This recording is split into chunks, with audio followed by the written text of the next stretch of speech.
Senhores e senhoras, boa tarde. Meus ministros, imprensa,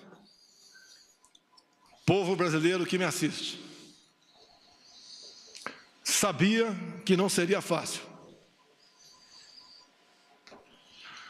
Uma coisa é você admirar uma pessoa, a outra é conviver com ela, trabalhar com ela. Hoje pela manhã, por coincidência, tomando café com alguns parlamentares, eu lhes disse: hoje vocês conhecerão aquela pessoa que tem um compromisso consigo próprio, com o seu ego e não com o Brasil. O que eu tenho ao meu lado, e sempre tive, foi o povo brasileiro. Hoje essa pessoa vai buscar uma maneira de botar uma cunha entre eu e o povo brasileiro. Isso aconteceu há poucas horas. Um breve histórico. Todos nós conhecemos o senhor Sérgio Moro, das suas decisões lá da Vara Federal de Curitiba.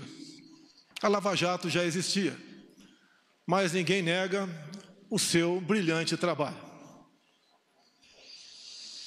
Eu, pessoalmente, tive o primeiro contato com o senhor Sérgio Moro no dia 30 de março de 2017, no aeroporto de Brasília, onde ele estava parado numa lanchonete, e eu fui cumprimentá-lo. Ele praticamente me ignorou. A imprensa toda noticiou isso, dando descrédito à minha pessoa. Confesso que fiquei triste, porque ele era um ídolo para mim. Eu era apenas um deputado, humilde deputado, como é, ou como são, a maioria do que estão no parlamento brasileiro. Não vou dizer que chorei, porque estaria mentindo, mas fiquei muito triste. A minha surpresa, alguns dias depois, eu estava em Parnamirim e recebi um telefonema dele, onde, obviamente, a sua consciência tocou e ele conversou comigo sobre o episódio. Eu dei por encerrado o assunto. Me senti, de certa forma, reconfortado. O tempo passou, eu numa pré-campanha e ele com as suas sentenças em Curitiba. Com o passar do tempo, entrei em campanha e, como, no meu entendimento, não tinha como me deter, tentaram me assassinar. Obviamente, isso marca a história de uma nação, muito mais a minha vida, a da minha família, em especial da minha filha Laura, de 9 anos de idade. Acabou o primeiro turno, eu passei para o segundo turno com o senhor Fernando Haddad, do PT. Nesse ínterim, eu baixado no Einstein, em São Paulo, recebi uma ligação de uma pessoa que queria fazer com que o senhor Sérgio Moro fosse me visitar. Eu fiquei feliz, mas declinei. Ele não esteve comigo durante a campanha. Eu não sei quem ele votou no primeiro turno e nem quero saber. O voto é sagrado e secreto. Mas eu exatamente evitei conversar com ele naquele momento, entre o primeiro e o segundo turno, porque com toda certeza essa visita se tornaria pública e eu não queria aproveitar do prestígio dele para conseguir uma vitória no segundo turno. Após, então, a nossa vitória, a vitória da democracia, da liberdade, das eleições livres, eu recebi o senhor Sérgio Moro na minha casa, na Barra da Tijuca. presente, ao meu lado, o senhor Paulo Guedes, o homem que já havia escolhido para ser ministro da Economia. E ali traçamos alguma coisa de como ele seria tratado caso aceitasse o nosso convite para ser ministro da Justiça. Obviamente, repito, ele não participou da minha campanha. Acertamos, como fiz com todos os ministros, vai ter autonomia no seu ministério. Autonomia não é sinal de soberania. A todos os ministros, e a ele também, falei do meu poder de veto. Os cargos chaves teriam que passar pelas minhas mãos e eu daria o sinal verde ou não. Para todos os ministros foi feito dessa maneira. Mais de 90% desses cargos que passaram pelas minhas mãos, eu dei o sinal verde. Assim foi também com o senhor Valeixo, até ontem, diretor-geral da nossa honrada e gloriosa Polícia Federal. A indicação foi do senhor Sérgio Moro, apesar de a lei de 2014 dizer que a indicação para esse cargo e a nomeação é exclusiva do senhor presidente da República. Abri mão disso, porque confiava no senhor Sérgio Moro. E ele levou a sua equipe, ou trouxe a sua equipe aqui para Brasília. Todos os cargos chaves são de Curitiba, inclusive a Polícia Rodoviária Federal. Lógico, me surpreendeu. Será que os melhores quadros da PF, todos estavam em Curitiba? Mas vamos confiar. Vamos dar um crédito. E assim, nós começamos a trabalhar. O senhor da imprensa bem sabe que eu não conto com a isenção, na maioria das vezes, por parte de vocês, nas matérias publicadas. Desde o começo, já se começou a falar que eu estava dificultando operações de combate à corrupção. Porque as operações, com muito menos intensidade, apareciam. Mas é óbvio que isso ia acontecer. Se as nossas indicações para ministérios, bancos oficiais e estatais não passavam por indicações partidárias, está na cara que a fonte da corrupção não era tão abundante quanto antigamente.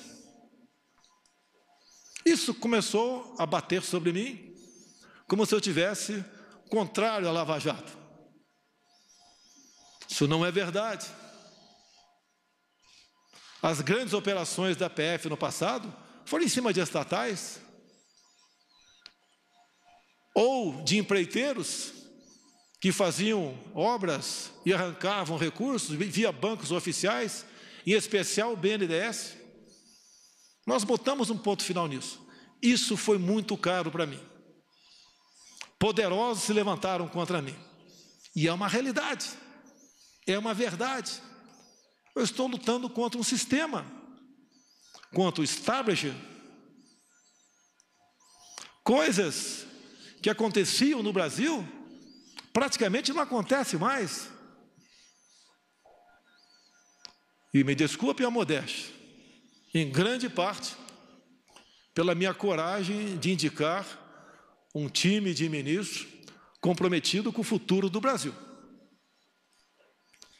Continua não sendo fácil, mas pode ter certeza, hoje em dia, eu conto com muitos parlamentares dentro do Congresso Nacional que já comungam dessa tese, de vários partidos, exceto da extrema esquerda, porque o que eles querem, no final das contas, é roubar a nossa liberdade.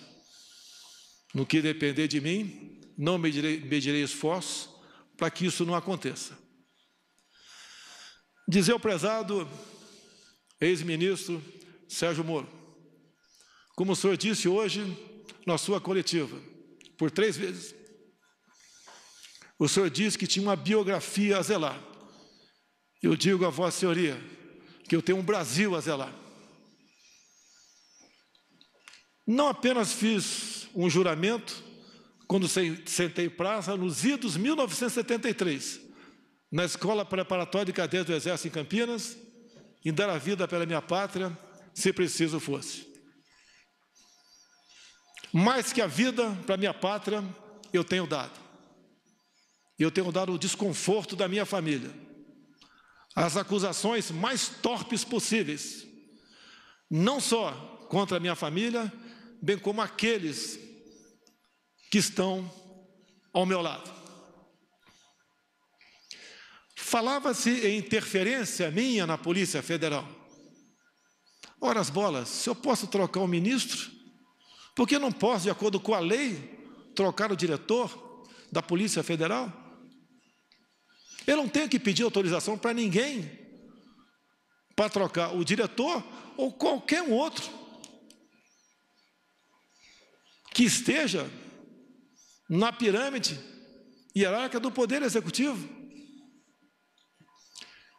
Será que é interferir na Polícia Federal, quase que exigir, implorar Sérgio Moro que apure quem mandou matar Jair Bolsonaro?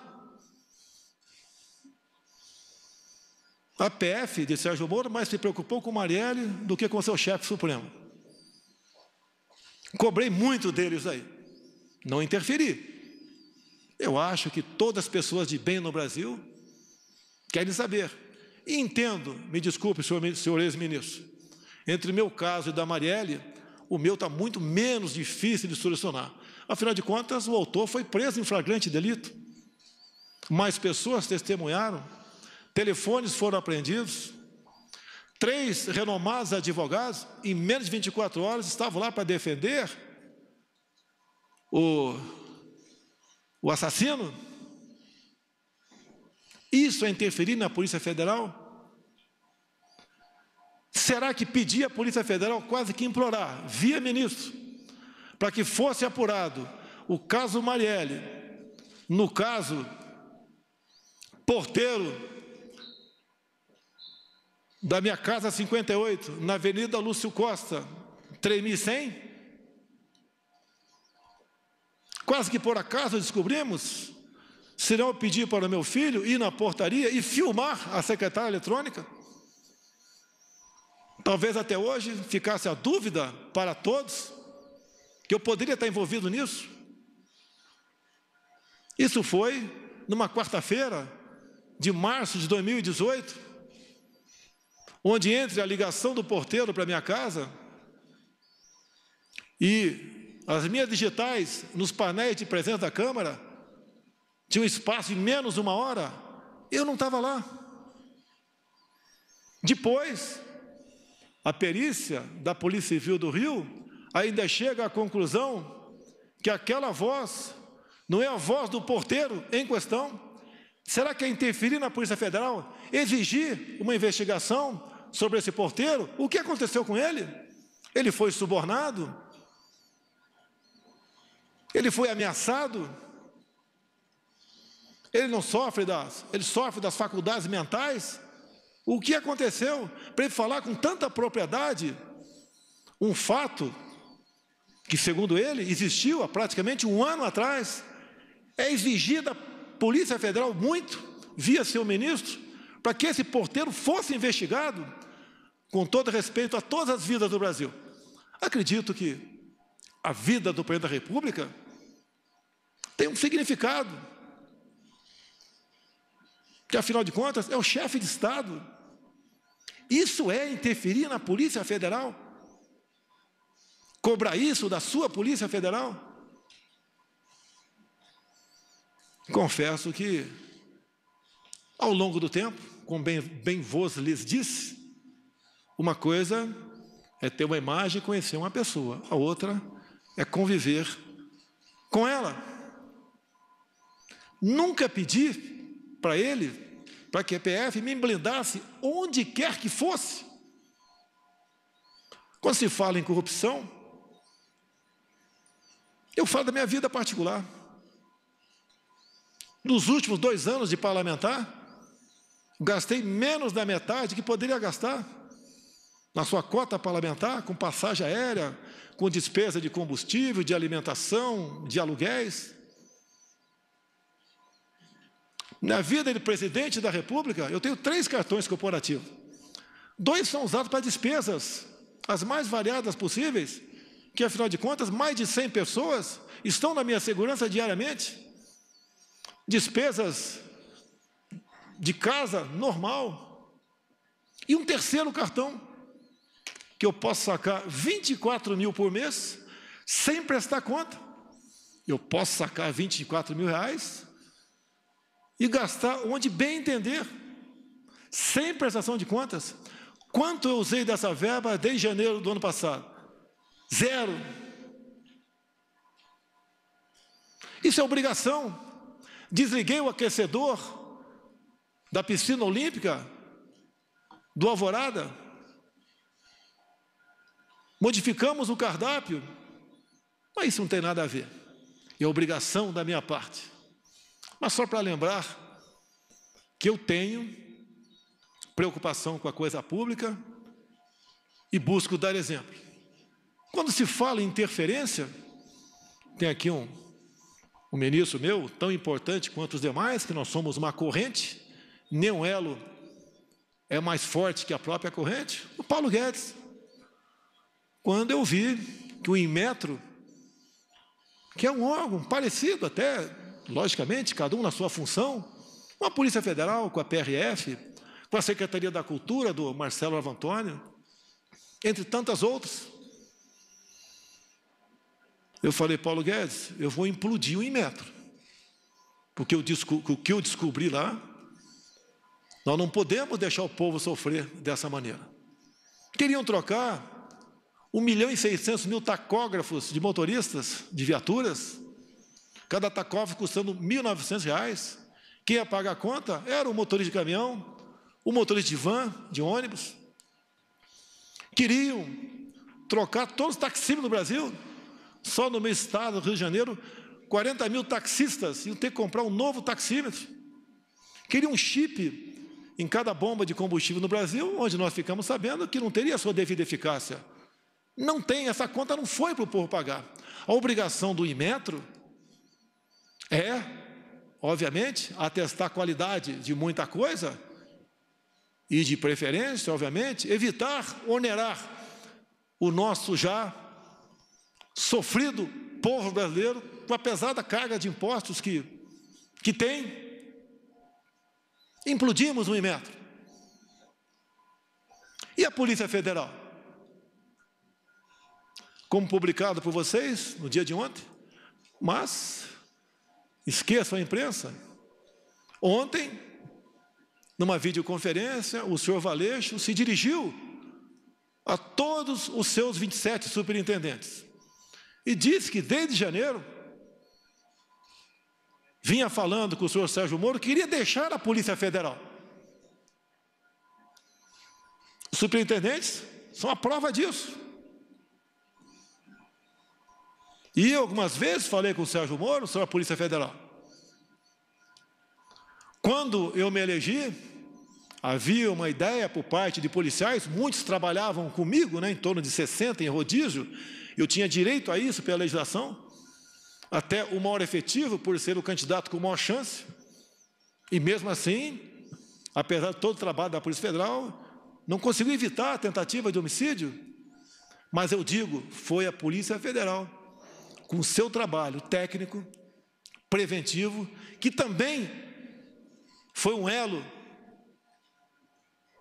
na salvação da minha vida. Porque a cada ponto, a cada esquina que eu passava, eles tinham um plano da minha evacuação, caso sofresse alguma coisa. Então, a Polícia Federal, em primeiro lugar, eu devo a minha vida a esses homens, bem como alguns policiais militares de Brasília e do Rio que voluntariamente estavam lá em Juiz de Fora. E o que eu quero, o que nós queremos da Polícia Federal, que ela seja usada em sua plenitude, que as suas operações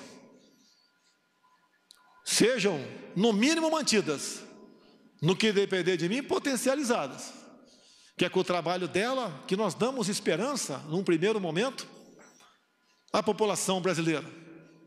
O combate à corrupção, o combate ao crime organizado.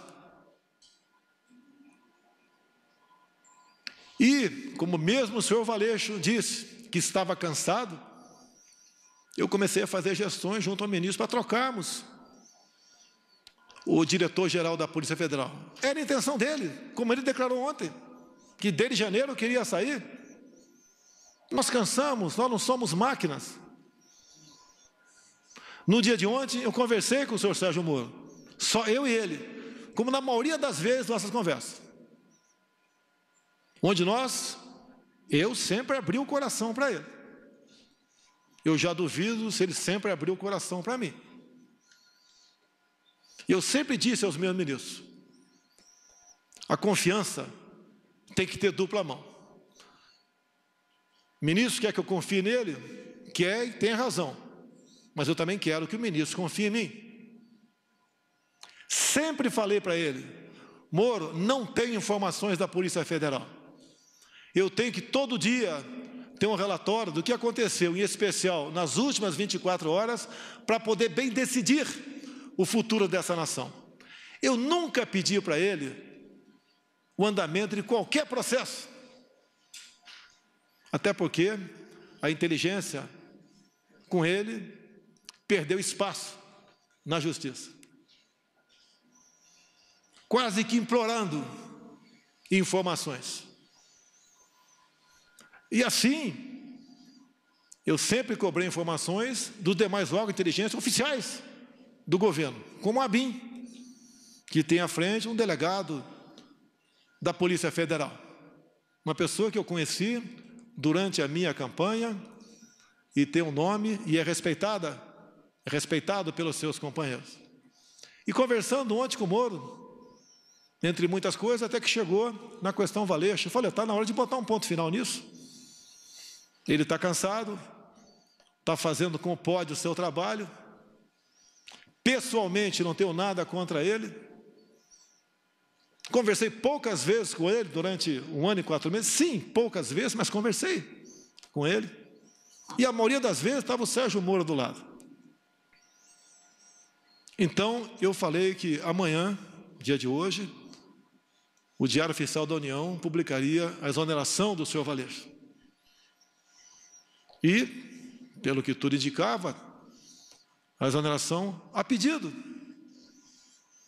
Bem, ele relutou, o senhor Sérgio Moro, e falou, mas o nome tem que ser o meu.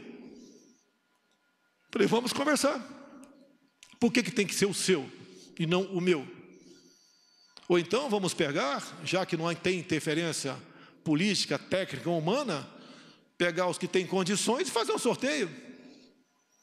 Por que tem que ser o dele e não possivelmente o meu, ou um de consenso entre nós dois?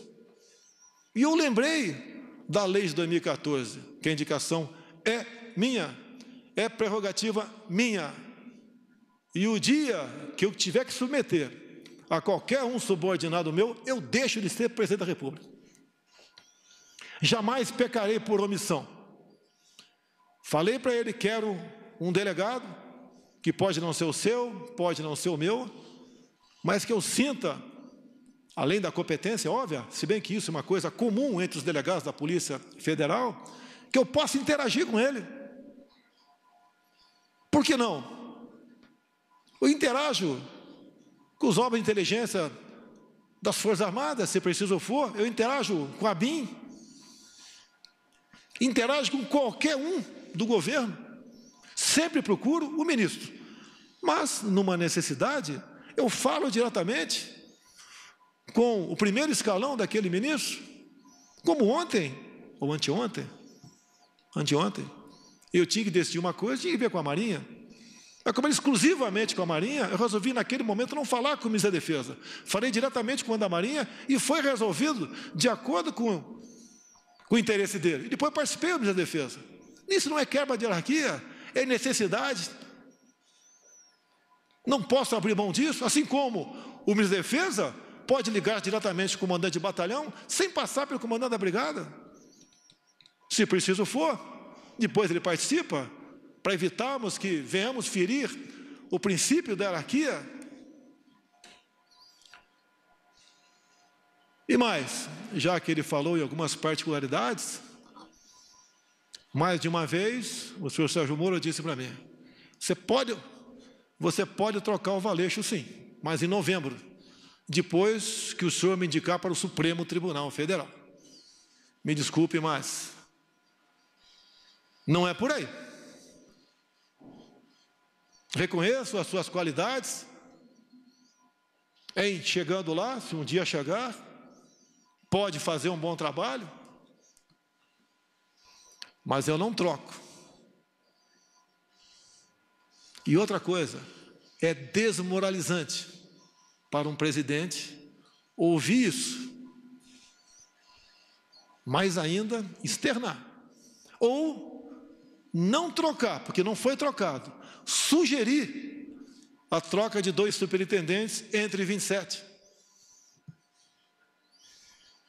O do Rio, a questão do porteiro, a questão do meu filho 04, o Renan, que agora tem 20, 21 anos de idade, quando no clamor da questão do porteiro, do caso Adélio, que os 2 ex-policiais teriam ido falar comigo,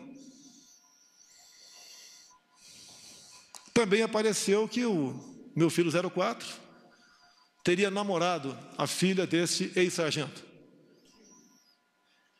Eu comecei a correr atrás. Primeiro eu chamei meu filho. Abre o jogo. Pai, eu saí com metade do condomínio, nem lembro quem é essa menina, se é que eu estive com ela. Hoje a vida é assim.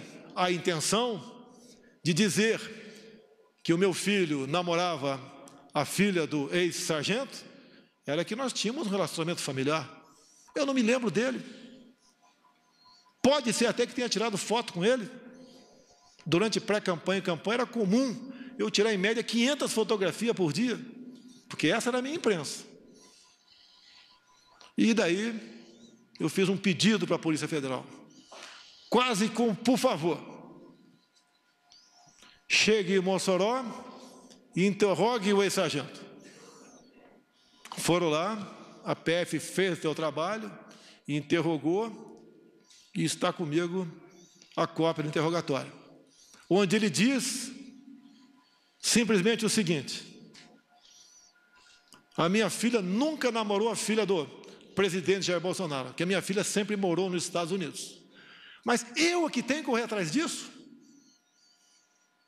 Ou é um ministro, ou é uma Polícia Federal que tem que se interessar? Não é para me blindar, porque eu não estou em curso em nenhum crime. A mídia, outras instituições já me botaram de cabeça para baixo, chacoalharam tudo. Levantaram até que com 5 anos de idade, revista Época, eu chamava uma mulher de gorda em Eldorado Paulista. Descobriram, eu nem sabia, que a avó da minha esposa já foi presa por 3 anos por tráfico de drogas. Confesso que não sabia. E se eu soubesse, teria casado com a senhora Michele assim mesmo. Fiquei sabendo, através de vocês também, que a mãe da senhora Michele cometeu um crime de falsidade ideológica. Na sua inocência, em vez de fazer uma cirurgia plástica para ficar mais jovem, né, mais bonita, ela resolveu fazer uma cirurgia na certidão de nascimento, diminuindo 10 anos a sua idade. Esse foi o crime dela. Se coloca em público isso daí para escrotizar, para dizer que ela não tem caráter. O caso Queiroz, eu conheço o Queiroz desde 1984, no 8º grupo de campanha paraquedista, foi para a Polícia Militar, depois de um tempo, fizemos amizade, veio trabalhar comigo, com meu filho. O que porventura ele faz, ele responde pelos seus atos. Não foi por uma, foi por 2 vezes que o Queiroz teve dívida comigo. Me pagou com cheques. E não veio para minha conta esse cheque, porque eu simplesmente deixei no Rio de Janeiro. Não estaria na minha conta. E não foram 24 mil reais, foi 40 mil reais. Desde o primeiro momento. Não é uma pessoa, porventura, faz algo de errado, está do nosso lado. Você tem que ser responsabilizado. E o tempo todo ser cobrado por isso.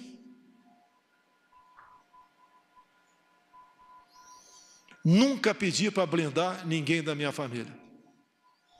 Jamais faria isso.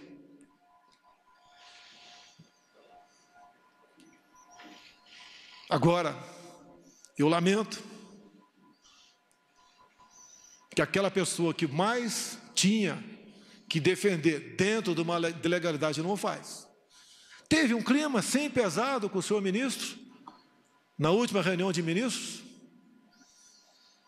onde eu cobrei dele, na frente de todos os ministros, que ele tomasse uma posição sobre a prisão e algemas usada contra mulheres na praia, mulheres em praça pública, como de Araraquara, um pobre, um humilde trabalhador do comércio, no Piauí, entre tantos outros, que ele tinha que mostrar sua cara. Ele tem amparo na lei do abuso de autoridade. Essa lei, que por ser lei, não tem que ser questionada, discutida, tem que ser cumprida. Quem é contra ela, que apresente uma ADIM junto ao órgão competente para que ele ajuize junto ao Supremo Tribunal Federal. A resposta dele foi o silêncio. Boas matérias, ele aparece, mas se omite.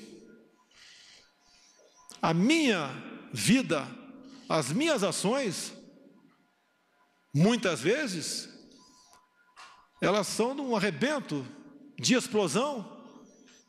Eu não posso admitir cercear o direito de ir e vir quem quer que seja. E a lei que fala sobre isso, no caso de pandemias, é alguém comprovadamente infectado. A decisão dessas medidas coercitivas cabem aos respectivos governadores e prefeitos. Assim decidiu o Supremo Tribunal Federal. E uma vez decidido, não cabe a mim questionar mais. Prefeitos, alguns governadores, em cima disso, estão cometendo tremendos absurdos. E o governo federal tem que se posicionar, tem que peticionar o Supremo Tribunal Federal, entrar com ações. E quem tem que fazer isso? O presidente ou o ministro da pasta responsável? Isso incomoda ele. É um ministro, lamentavelmente, desarmamentista, dificuldades enormes com decretos para facilitar para os CACs ou para aqueles que têm uma arma, a compra de armamento, de munição.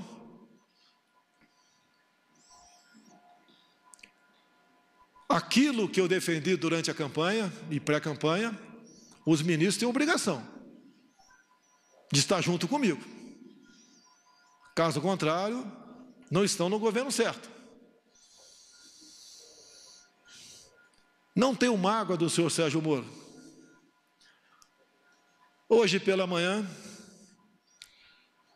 acredito que 7 ou 8 deputados, ou meia dúzia, tomaram café comigo.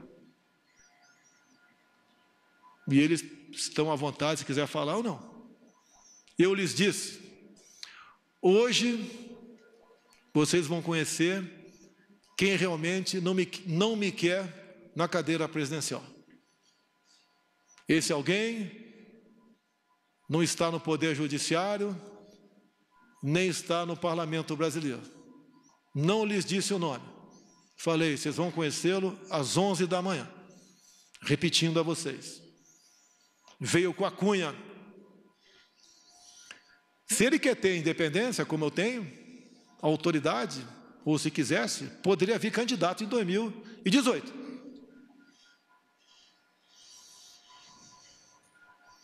Agora, eu não posso conviver, ou fica difícil a convivência, com uma pessoa que pensa bastante diferente de você.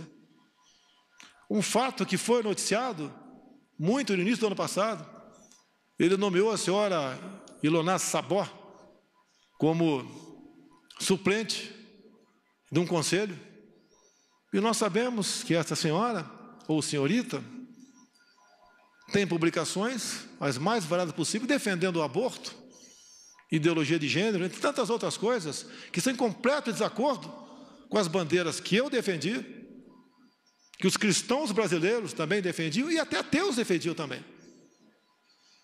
Não foi fácil conseguir a exoneração dessa pessoa, porque o tempo todo você me deu carta branca e porteira fechada. Mas quase sempre se lembrava do poder de veto. Torci muito para dar certo. Muito. Mas, infelizmente,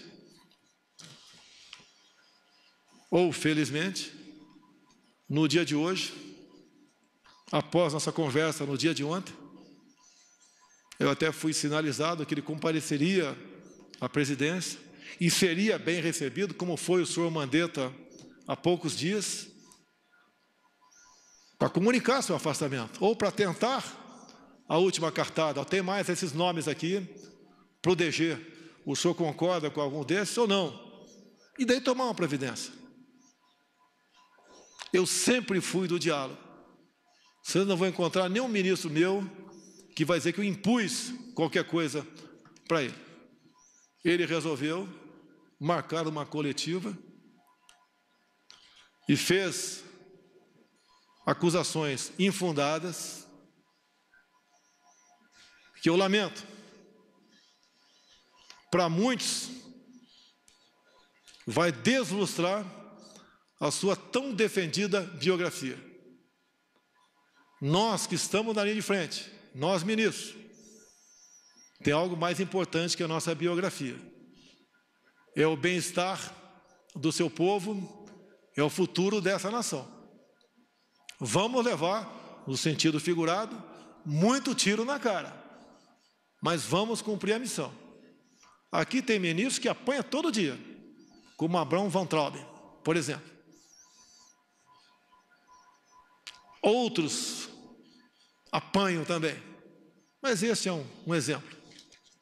Luta contra uma doutrinação de décadas, onde vem demonstrando que a educação do Brasil nunca teve tão mal. Não só as provas do PISA, bem demonstram que estamos em várias matérias em último na América do Sul, em último no mundo. Isso tem que ser mudado.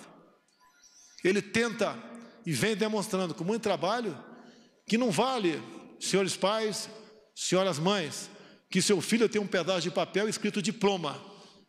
Ele tem que exercer aquele ofício. O diploma, hoje em dia, passou a ser apenas uma figura decorativa para alunos. Ele tem que ser um bom profissional e não um bom militante.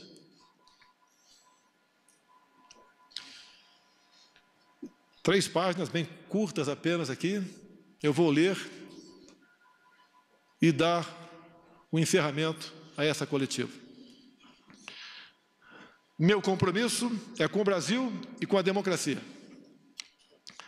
Sempre dei plena liberdade aos meus ministros, sem abrir mão do meu poder de veto e da minha autoridade como presidente da República. Sempre mantive diálogos republicanos com todos os meus ministros.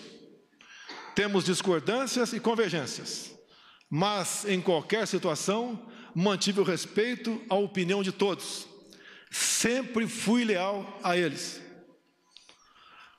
Ontem, mais uma vez, conversamos com o senhor ministro Sérgio Moro sobre a substituição na Polícia Federal. Esperava, em conjunto com o senhor ministro, definir um nome para dirigir a instituição, ainda que, pela lei, esta seja uma prerrogativa exclusiva do presidente da República. Estou decepcionado e surpreso com o seu comportamento. Não se dignou a me procurar e preferiu uma coletiva de imprensa para comunicar sua decisão. Meu compromisso é com a verdade, sem distorções. Não são verdadeiras as insinuações de que eu desejaria saber sobre investigações em andamento. Nos quase 16 meses em que esteve à frente do Ministério da Justiça, o senhor Sérgio Moro sabe que jamais lhe procurei para interferir nas investigações que estavam sendo realizadas. A não ser aquelas, não vi interferência, mas quase como uma súplica sobre o Adélio, o porteiro e meu filho 04. Sobre a exoneração do Dr. Valeixo, diretor-geral da Polícia Federal, pela Lei 13.047, de 2014, é prerrogativa do Presidente da República a nomeação e a exoneração do diretor-geral, bem como de vários outros cargos da administração direta.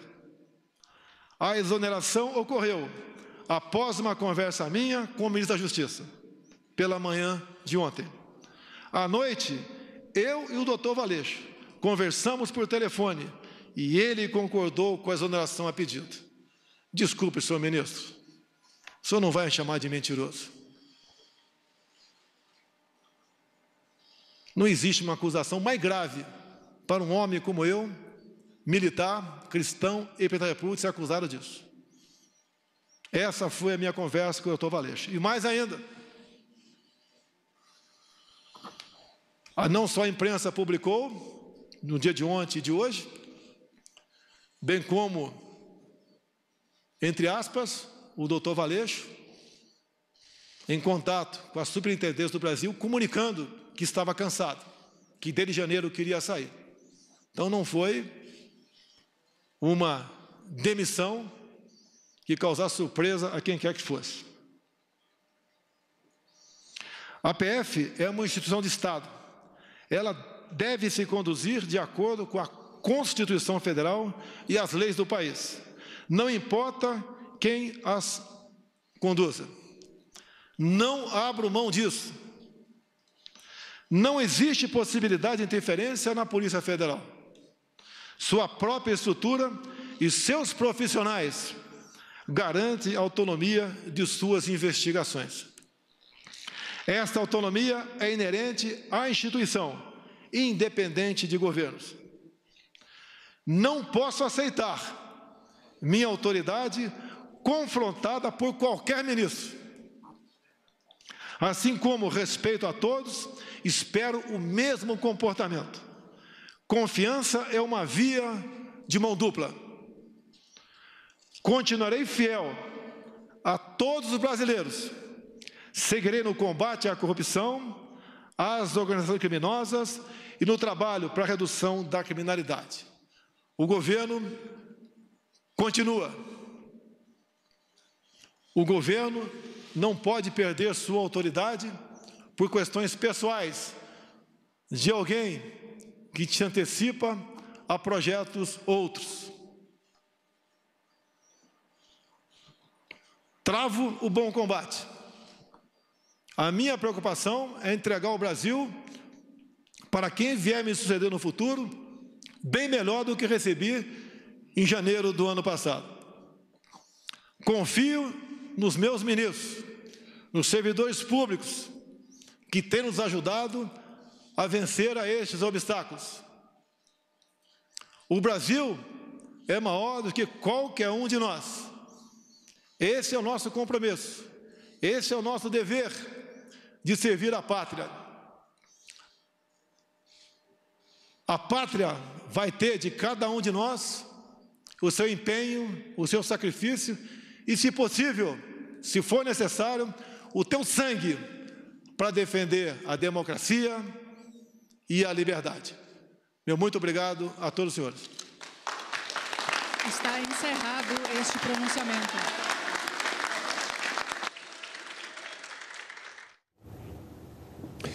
Você acompanhou com a gente, ao vivo, direto do Palácio do Planalto, o pronunciamento do presidente da República, Jair Bolsonaro. Continue agora com a programação da TV Brasil e siga bem informado também pelas nossas redes sociais.